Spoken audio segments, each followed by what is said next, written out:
মধ্যপ্রাচ্যে ইরান ইসরায়েলের মধ্য দিয়েই তৃতীয় বিশ্বযুদ্ধ শুরুতেই থাকছে ইসরায়েলের তেল শোধনাগারে ইরানি মিসাইলের আঘাত, নিহত ৩। আরও জানাবো, সাজোয়া জানে হামলায় ইসরায়েলি সেনা নিহত, আশঙ্কাজনক ৪। এবারে জানিয়ে দিব, খামেনিকে হত্যা করা হলে সংঘাত শেষ হবে, দাবি নেতানিয়াহুর। আরও জানাবো, নতুন আত্মঘাতী ড্রোন উন্মোচন করল ইরান।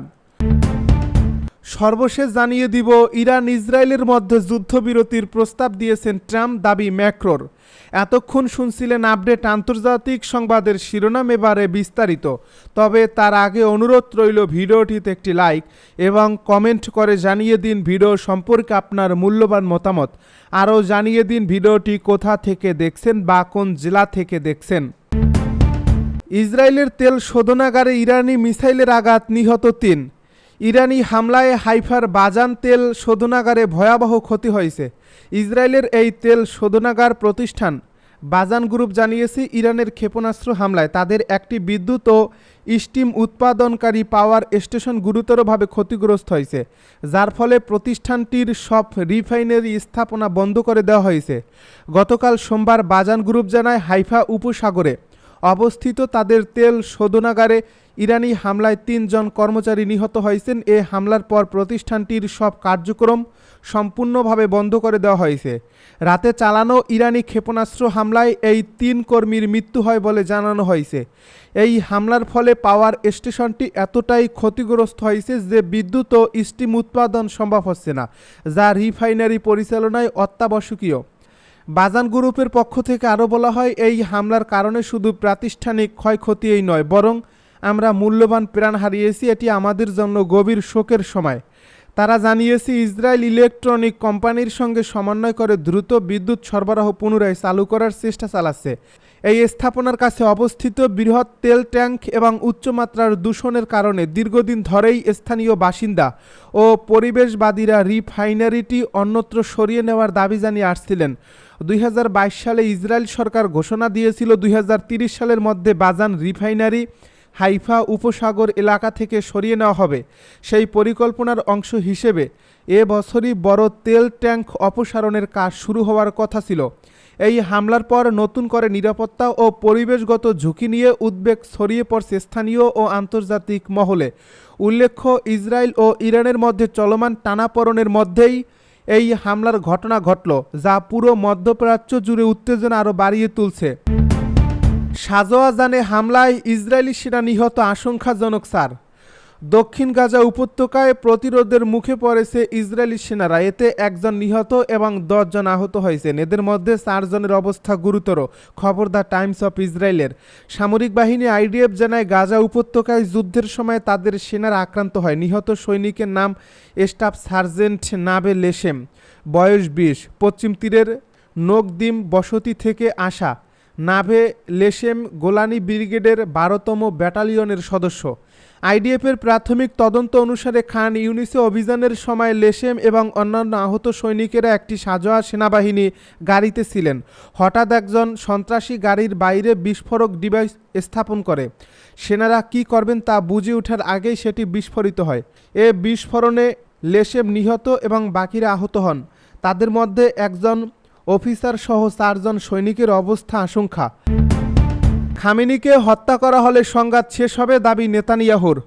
ইসরায়েলের প্রধানমন্ত্রী বেনিয়ামিন নেতানিয়াহু বলেছেন, ইরানের সর্বোচ্চ নেতা আয়াতুল্লাহ আলী খামেনিকে হত্যা করা হলে সংঘাত বাড়বে না, বরং শেষ হবে। এবিসি নিউজকে দেওয়া এক সাক্ষাৎকারে নেতানিয়াহু এ কথা বলেন। এ সাক্ষাৎকারে নেতানিয়াহুকে প্রশ্ন করা হয়, খামেনিকে লক্ষ্যবস্তু করার চিন্তা আছে কিনা। জবাবে নেতানিয়াহু বলেন, আমরা যা প্রয়োজন তাই করছি। নেতানিয়াহু বলেন, ইরান দীর্ঘদিন ধরে মধ্যপ্রাচ্য জুড়ে সন্ত্রাস ছড়াচ্ছে। ইরান চিরস্থায়ী যুদ্ধ চায় এবং ইসরায়েলকে পরমাণু যুদ্ধের কিনারায় নিয়ে এসেছে। ইসরায়েল এই আগ্রাসন ঠেকাচ্ছে এবং এটা ঠেকাতে হলে অশুভ শক্তির বিরুদ্ধে দাঁড়াতেই হবে।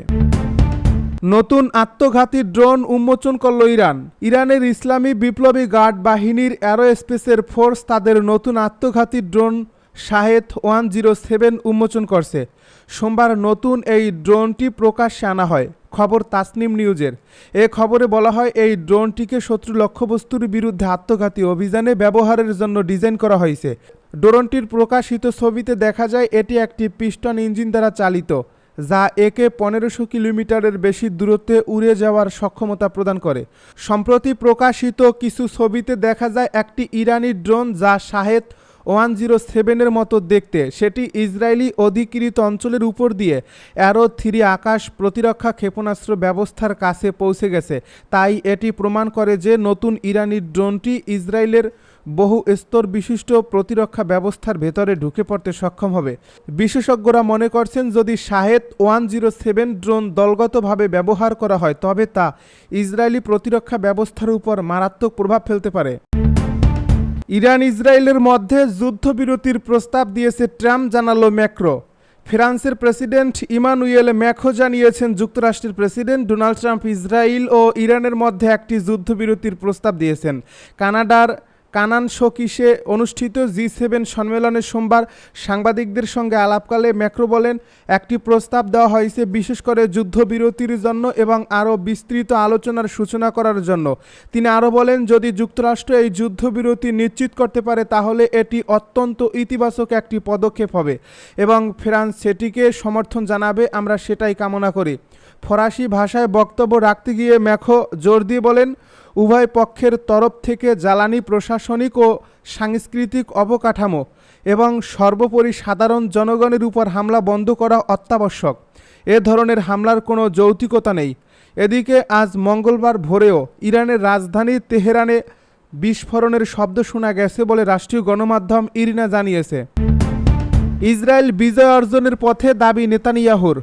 ইরানের সঙ্গে সংঘর্ষে ইসরায়েল বিজয় অর্জন করতে যাচ্ছে বলে দাবি করছেন ইসরায়েলের প্রধানমন্ত্রী বেনিয়ামিন নেতানিয়াহু। ইসরায়েলি বিমান ঘাঁটি পরিদর্শনকালে সোমবার তিনি বলেন, আমরা বিজয় অর্জনের পথে। এর আগে তেহরানের আকাশের পূর্ণ নিয়ন্ত্রণ অর্জন করার দাবি করেন ইসরায়েলের সামরিক বাহিনীর কর্মকর্তারা। সেই সঙ্গে ইরানের মিসাইল লঞ্চার বা ক্ষেপণাস্ত্র উৎক্ষেপণ যন্ত্রের 1/3 ধ্বংস করে দেওয়ারও দাবি করেন তারা। সেই দাবিয়েই পুনর্ব্যক্ত করে ইসরায়েলের প্রধানমন্ত্রী বলেন, আমরা আমাদের দুটি লক্ষ্য অর্জনের পথে এগিয়ে যাচ্ছি, পারমাণবিক হুমকি নির্মূল ও ক্ষেপণাস্ত্র হুমকি নির্মূল করা। এছাড়া ইসরায়েলের বেসামরিক নাগরিকদের ইরান হামলার লক্ষ্যবস্তুতে পরিণত করেছে বলে অভিযোগ করেন নেতানিয়াহু। বিমান ঘাঁটি পরিদর্শনের সময় সেখানে উপস্থিত সেনাদের উদ্দেশ্যে ইসরায়েলের প্রধানমন্ত্রী বলেন, আপনাদের ধন্যবাদ। সৃষ্টিকর্তার সাহায্যে আমরা পদক্ষেপ গ্রহণ করব এবং সফল হব। বিজয় অর্জন না করা পর্যন্ত আমরা যুদ্ধ চালিয়ে যাব। অন্যদিকে তেহরানের বাসিন্দাদের ক্ষতি সাধনের কোনো স্থান নেই বলে জানিয়েছেন ইসরায়েলের প্রতিরক্ষা মন্ত্রী ইসরায়েল কাটস। যদিও এর আগে তিনি ইরানকে সতর্ক করে বলেছিলেন, ইসরায়েলে হামলা চালানোর জন্য তেহরানের বাসিন্দাদের মূল্য দিতে হবে। ইরানের সাধারণ মানুষের উপর হামলার এই হুমকি ঘিরে সমালোচনা শুরু হওয়ার পর তিনি এখন তার আগের বক্তব্যের নতুন ব্যাখ্যা সামনে এনেছেন।